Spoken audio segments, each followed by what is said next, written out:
You're welcome back. It is still the AM Weekend Show. My name is Divine Onoha. I'm still here with Ogochukwu Osai, and we have just been joined by Barrister Chidi Ujoatumba, the CEO of Ujoatumba Company. He's also okay. He's also a human rights lawyer. I mean, I've gotten so used to you. I would have even said you're our co-host at this point. Well, good to see you, sir. Good morning, and thanks. Good morning. How are you doing? I'm doing great. We're doing white and black today. What's happening? Did you go to court? I didn't go to court. It's actually a casual way. I went on a function somewhere in church this morning. Oh, okay. So I said that from there I will now come and do my program here. Yeah. Okay, so we have a very interesting one today. We're going to be looking at the Ibom Air saga, and we'll be analyzing public sentiment. I mean, the saga has sparked a lot of interactions online, mixed reactions here and there. And then we've seen different reactions, from cash gifts to all expense paid trips to all sorts, all manner of things. And when I was going through the news yesterday, I saw a comment from a lady.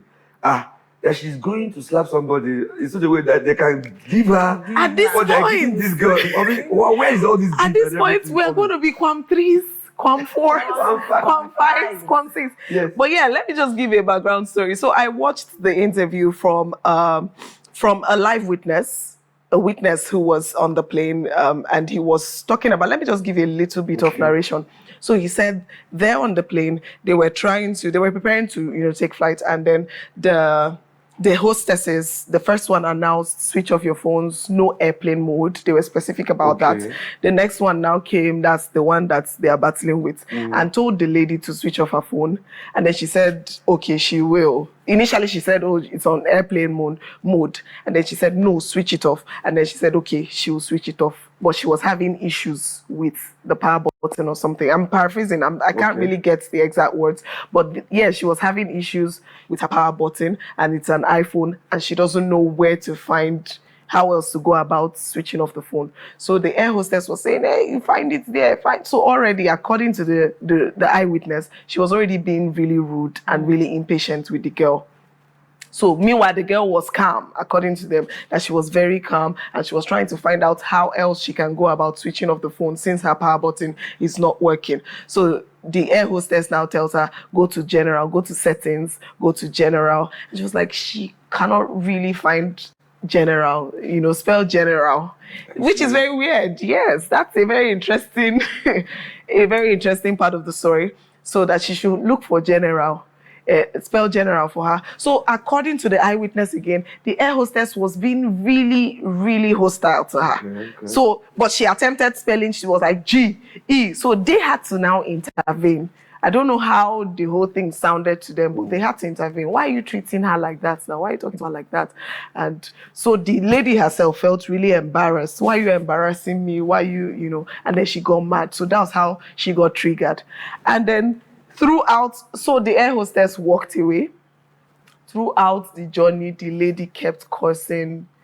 Yeah, she kept cursing. She was so angry. She kept muttering words. She was just really, really agitated. But according to the eyewitness, she was triggered. But again, the words she was muttering, they were just, according to him, he couldn't even say some of it because of how heavy it was. Meanwhile, the air hostess had gone back to where she stays, and once in a while, she would come back and peep at the lady. Once in a while, she would come back and peep. She kept doing that till the journey ended. And when it was time for them to now, depart, she was now trying to get out, and the air hostess, of course, we saw the video clip of how she blocked her and refused her from going in. And I think the intention was to call security. So already the lady, Miss Comfort, was already mad from start to that point. And then she's trying to leave, and you are blocking the way. So other people, including the eyewitnesses, they had gone. They didn't really know that there was more coming, so it was now what led to what we saw online of her punching and her, trying to get the air hostess to leave. It actually led to dragging the girl so now Christmas goods that's going to the slaughter. You saw how they were dragging her. Exactly. So it was the whole idea of blocking her from passing was for the security to come. And which is very, very strange to me first, because eventually The you are security still took her trying to out. get her out. She is already trying to get out. Whichever way, even if you want to arrest her, she's still going back into the But there's a airport. place she refused to go out. Now she was holding the airplane Yeah, curtains. doors and She curtains. refused to go. But think about the fact that she wanted to go initially. You know, the story, It's just a lot. Because I also saw a similar story where the person was saying that she doesn't know how to read. That's what I was telling you about the general, the spelling. So he told the lady, "This is my phone. Put it off yourself." The woman said, I won't touch your phone. I won't touch your phone. And it's none of my business. Please do it yourself. I didn't even see a place where the lady spelled it, but it was now the neighbor that took the phone and put it off for her. So she now continued, being angry, and it's just a lot of stories, and it's a kind of fishy. It's not straightforward. Yeah, exactly. There are different angles. There are different mixed. It looks like they are mixed up here and there. Some people are wondering, how would she say that she cannot read? She does not know what general is, and she has a phone. And then there are people saying, okay, fine. Why would the air hostess do what she did? A lot of people have referred to her as vindictive. In my opinion, I think the whole work that needs to be done is on the part of the air hostess, because you are serving the public and you don't know where they're waking up from. You don't know what is going on in their life. You are expected to be of the highest moral character and decorum. You are not even expected to respond to any kind of insult or anything that comes up from this, from the passengers in the plane. If she actually maintained her cool, I don't think that incident would have gotten to that level, because I wasn't there. I've had so many stories. Someone must have escalated that entire situation. There will be someone, probably it's what you say or how you handle the other person, that made that situation to be escalated. Because when you listen to people like what you rightly pointed out now, this whole story, I was wondering, where is the future? How come it led to dragging this girl like a goat that is going to artisan to be slaughtered? It really, really doesn't make her nakedness any is all sense. over. And they All over they the tore internet. her clothes. You understand? When you That watch one the is a video, different story. you will see the hand of the particular lady and they knew that she wasn't wearing undies, and they tore her clothes. And I know that girl have never been through that kind of shock in her life before. It's not really something we should want to happen again.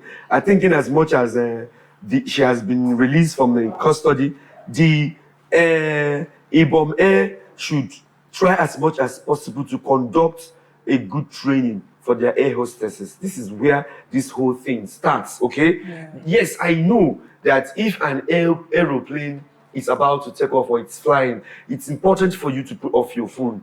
But when your phone is also on airplane mode, let me tell you something. Those who are phone tech, you understand, can counter me if I'm wrong. Once a phone is on, that's why they put airplane mode there. Once a phone is on airplane mode, you know what it means? It means that it will not generate network, neither will it receive network. Nothing will happen. At least from the point of knowing that the phone is on airplane mode, the anger of the air hostess should at least start coming down to know that what we are looking at now is how to put this phone off. It's a situation that created itself. Whether the girl is legible to read or not, it doesn't concern anybody. The situation that the air hostess is facing is that girl, whatever she's bringing out, you should take it. You should soak it up. That's your duty. You're serving the public. And besides, she's your customer. Right there, she is your customer. She can throw jabs and tantrums at you. It's your duty to do what? To soak it up. She's your customer, for crying out loud. And allowing an altercation to degenerate to the point of physical fight and dragging somebody like that, it could have led to an entirely different thing that would have gone outside your country. So I think all blame goes to the air hostess, okay? Because once you're serving the public, if you're a lecturer or if once you're serving the public, there's a certain level of endurance and decorum that you are expected to carry. Because you don't know what you're going to meet there tomorrow. You don't know, someone can come and start, throwing up things to you. So you are supposed to soak it up, endure it, and give a very, public response. Yeah. I expected better from the hostess, because I feel like you cannot just be a hostess without going through formal training. Yes. So these are the things you're supposed to, get familiar with before being an air hostess.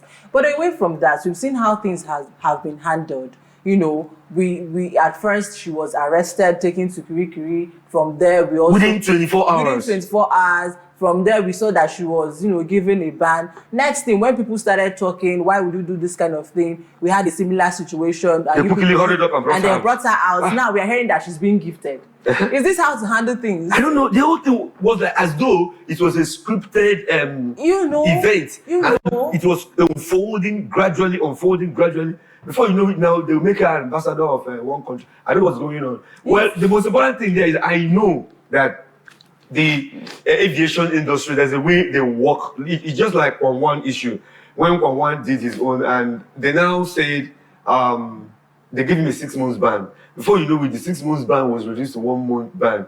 Next thing I heard that he actually volunteered, because it's not them that appointed him. He actually volunteered to be an ambassador, you understand, for the aviation industry in order for that kind of thing not to happen again. I say it's good, but what about those who have been in this industry for a while, those who have maintained decorum, those who have actually, you know, behaved very well and been, if I can use that word, outstanding, you understand, in service providing. So how will you people reward them? How are we now using, you understand, are we now using bad this behavior, issue of ambassadorial, whatever representation to be rewarding bad behavior? The girl was not totally innocent on her own.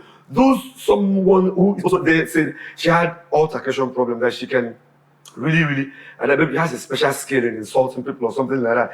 I didn't get hold of the conversation to be exact, but I know that she wasn't really 100%. She didn't very well on her own. Why would you say that you cannot switch off your phone? What would you say a lady like that cannot write or speak English language? It's very suspicious. And you're boarding flights, traveling all around the country. It doesn't make any sense to me at all. I think if we want to make people ambassadors, okay, or if people commit something, let them serve something like a sentence, even if it's 2 days, as a deterrent, and then let them be brought out and let them be reoriented. You understand, on what they are expected to do. When someone come out of this kind of mishap, and the next thing you are showering them with gift, if we are talking about what they are giving to the girl, I think she deserves something. That is a public shame. That is compensation. That is a public shame. There's no amount of money. There's nothing you can give her that will cover that thing that the whole world has seen. You understand? So I know that she went through a kind of a psychological trauma. She was really battered and embarrassed. So she deserves something, okay? But then you can't stop people from being showing off or giving out to those that have really gone through one thing or the other. Yeah. But at the end of the day, I don't think we have structure. I feel like in as much as it doesn't show that this is a way to handle situations. That's like the problem this. I'm having, yeah. So it's really, at the end of it just feels like we are playing with who we are as a country. You just, when something like this happens and that's just it, you just feel like, okay, if people did not talk, if we did not continue to talk, she could have been in the prison or face other charges. Lifetime ban. I heard that and I was perplexed. You know, lifetime ban. For an altercation. Do we have laws in this country? That's what I'm coming. Where the problem That's a verdict ordinarily that should have come out from the court of law. You understand? Because who is placing the ban? Is it because the aviation industry is a closed system? Who is placing the ban here?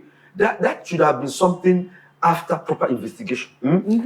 After proper investigation. Put all the videos, we gather all of them, okay? We gather all they have a manifest, they have a flight manifest. They can invite all those who were there on the flights to hear directly from them. You can even forget about the two parties that were involved. You can now invite independent persons who were there in the flight. Ask them questions, what happened? When you get to the roots of the issue, you apportion the required blame, you understand, and tell the public that this is exactly what happened. Now, if someone shows remorse, okay, if someone shows a kind of an out position that shows that yes, I can do well in this field, that is when reward and gift should now come in. The way and manner, you're right, we don't have standard. We don't have standard. The way and manner she was accused, beaten, thrown into jail, thrown out of jail, you understand? Offered ambassadorial position and gifts started, coming. So what is this how things should be done in Nigeria? It's very appalling because it's not good. We should have a standard. I think you're correct. We should have a standard. Okay. So let me take us back a little bit. So talking about the hostess now, after everything, started to play out, initially when we watched the first few videos, you'd easily point fingers at Comfort. You say, no, you took it too far. So a lot of people were pointing to her. But eventually, when people started talking, that this hostess, a lot of people came out to say this hostess in particular, they've encountered her. And we saw another case that played out. This lady was seriously enraged and was trying to find out exactly what position does this hostess hold, because she had gone as far as trying to stop a flight entirely. Matter of fact, with what I gathered, she may have done it once or twice, and she may have allegedly threatened that this flight is not going to work. There was one I saw, I can't remember the specific words, but it was like, if you don't follow what I'm saying, if you don't obey my instructions, this is not going to, I'm talking to you because you're a lawyer. Yeah. So I want to know, it's not funny. Jesus. I want to know, what is the extent of her authority as an air hostess? And it's the flight environment is regulated. Okay, there are policies. There are certain things you can do inside a flight, and there are things that you can do. There's a way. You remember when a Nigerian went into one flight like that, and he was later arrested. I think he's still in prison right now. Who wanted to explode an American airline or something like that. So there are things you shouldn't go into flight with. There are things you should go into flight with.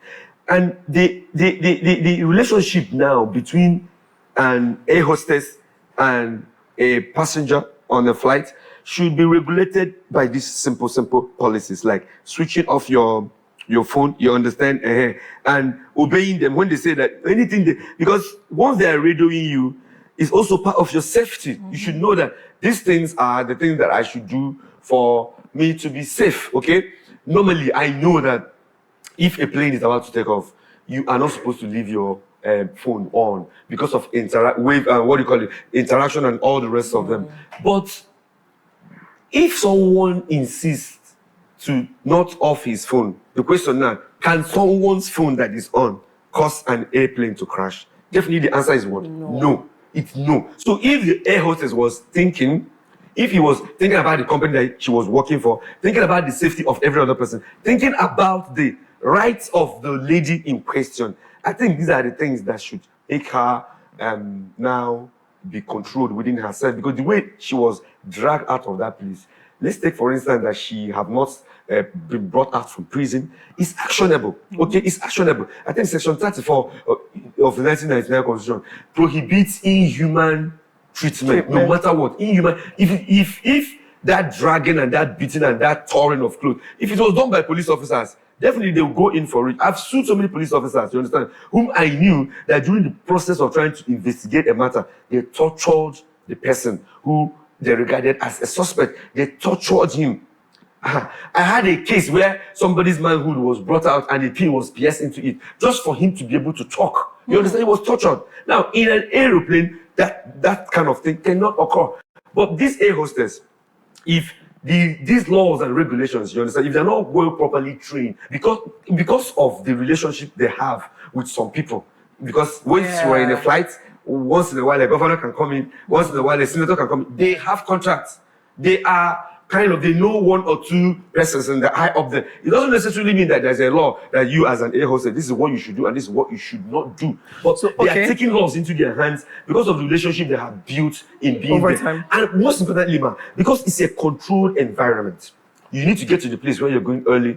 It's not a place where you expect to start quarreling with people. And it's a systemized environment where you will be lifted up high to a particular place. So I don't think it's a place where you can come and start opening your windows, making calls anyhow. You have to follow the rules, follow the guideline, and exactly get to where you're going and then call it a day. So we're saying that the power play that we saw in the whole story it's just a personal thing. It's a personal thing. It's not as though there's a law authorizing air hostess to be canceling flights, throwing people away, and being so authoritative. You understand? Because look, I have seen an advert where someone entered into a flight and pulled up a cigarette, you understand, and lighted it.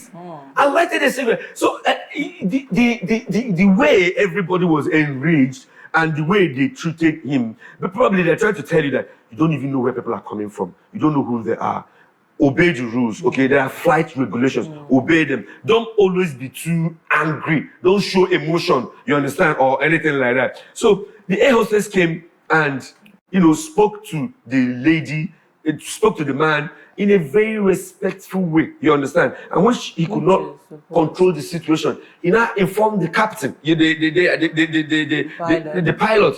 The pilot was actually, the assistant pilot actually came out and collected the cigarette from them. There are ways to handle situations. And there are people who have been in a particular place over a long time, and they will not assume a certain position, which is not written anywhere, you understand? So I think they should investigate that matter very well and also caution them. And normally before, once you say you are a hostess, you expect it to be beautiful, tall, sleek and all the rest. Talk to people nicely, like her, you understand? So I don't know what's happening these days. The kind of people that are bringing in to be air hostess, I think they should look into it and ensure that such thing does not happen again. Okay, on a final note, I think we have just 1 minute. On a final note, I want to know, is it safe to say now that social media has now taken the place of the right authorities who should really deep dive into issues like this, investigate and, give out verdicts? Is it safe to say that social media has taken over? This is a trend that no one can stop. The way it's moving and the way it's changing things, you cannot really stop it. I believe that beforehand, that even if a matter is in court, you understand, it can even be influenced by social media. The power of the media, it's very, very big, okay? But nevertheless, the real thing has to be done, okay? In America today, there are so many cases going against Obama and all the rest of them. They say that they are the one who collided to Russian hoax and I don't know what they hear. Investigation has to be done. No matter what you're hearing from the media, let us go in, bring out all the document, investigate, analyze, and get the facts intact before you start throwing tantrums or accusing someone. Yes, I agree with you. The social media has come to stay, and it's wielding an unimaginable influence and power over institutions and authorities. Sometimes someone could be arrested or a particular investigation might be going on. The people involved now, the government people involved now, will be getting their facts, not from those they're interviewing, but from clips and things they are seeing on social media. So that's the era where we have found ourselves, and that is the power of information. Yeah. Oh, well, we hope that it tilts to the right direction at the end of the day, because the amount of power it wields really shows that it can be very disastrous as well, if not well handled and well managed. But to the authorities, honestly, I think if every sector is doing what they're supposed to do, if everybody is doing what they're supposed to do, we will not have this much power accredited or allocated to the media, don't you think? Yes, you're right. It's because they are failed to do what they are supposed to do. That's why every other person is, speaking up about Nigeria. And taking power and, doing things as they want to do it. And it now feels like as they go about doing what they want to do, the government is now yielding to what they are saying. And again, when you look at the structure of our government and the kind of democracy we are practicing, there is a kind of a gap on the side of the government. You understand? Policy implementation is slow. You understand? Those in government offices, I don't really know how to put it, but I think there's this lackadaisical nature. They always want to be browbeaten by the social media before they will do something. They can't even think. Okay, let's take for instance when there was a kind of a killing in Benue State. It was social media that made some governmental officials to go there and visit. But I knew some people who, even before it became a hub in the social media, they went there on their own and did something. So I don't think that leaders should wait for an issue to become heated up in the social media before they will start responding. They should go out there and do what they're supposed to do at the right time. Yeah. All right. I think on that note, we are calling it a wrap on this conversation. Okay. Thank you so much, Barrister Chidi. Always a pleasure. Always a pleasure. That was Barrister Chidi Ujoatumba, a human rights lawyer and the CEO of Ujoatumba Company. Up next on the AM Weekend Show is another conversation we'll be having about modern motherhood right after this short break. Don't go anywhere.